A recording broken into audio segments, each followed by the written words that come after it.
像这种小逆风啊，要动脑子才能赢得了。那既然咱们是主播，这都是属于小逆风。像张飞在这里直接走，不要去跟他耗时间。下路放了龙，那我们就进下路的线。队友喜欢打架，让他们打。韩信其实他不是我的对手，知道吧？看到没有？他不是我的对手。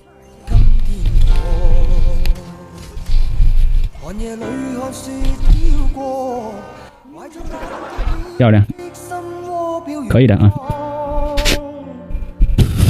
可以，可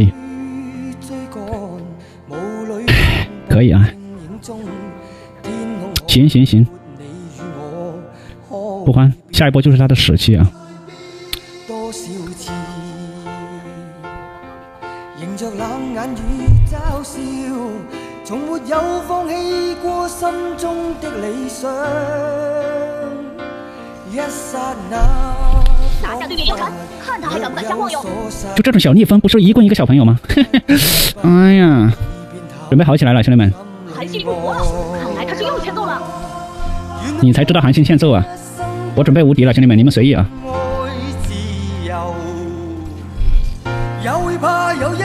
對面攻打出了，快出來挨揍！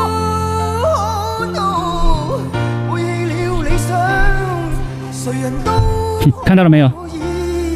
逆風怎麼打？最近換了新手機，看視頻都更流暢清晰了。大家換新後覺得都怎麼處理？我發現轉轉最近配合國補發放了大額回收補貼。我那台 iPhone 14叫轉轉上門回收，還賣了1900多。現在轉轉回收品類很多，像數碼產品、家用電器，還有黃金和奢侈品，轉轉都能回收。總之，二手回收我推薦轉轉。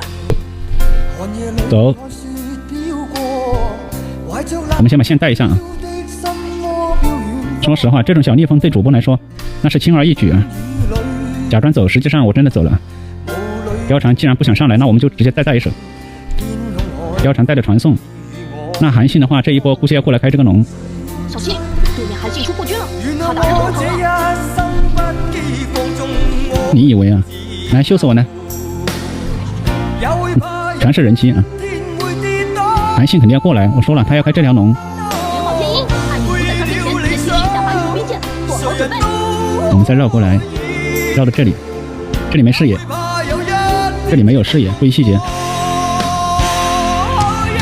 注意細節啊！這一波一定要注意細節。我感覺韓信要過來開龍，單殺！你在我面前開龍，弟弟，你牛逼得很吶！不要過來了，滾！在這裡等，在這裡等一個機會。完了，他看到我了，直接跑了。我是有細節的，知道嗎？一個有細節的主播怎麼可能死不了？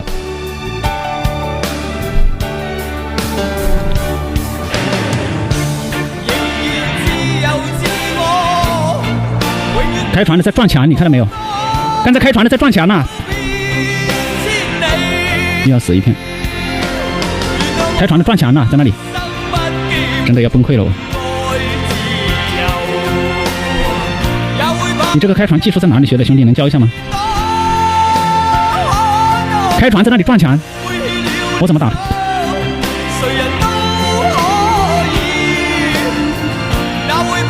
我之所以說我能輸啊，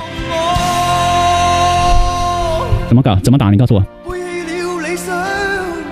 不知道他這個開船的技術在哪裡學的？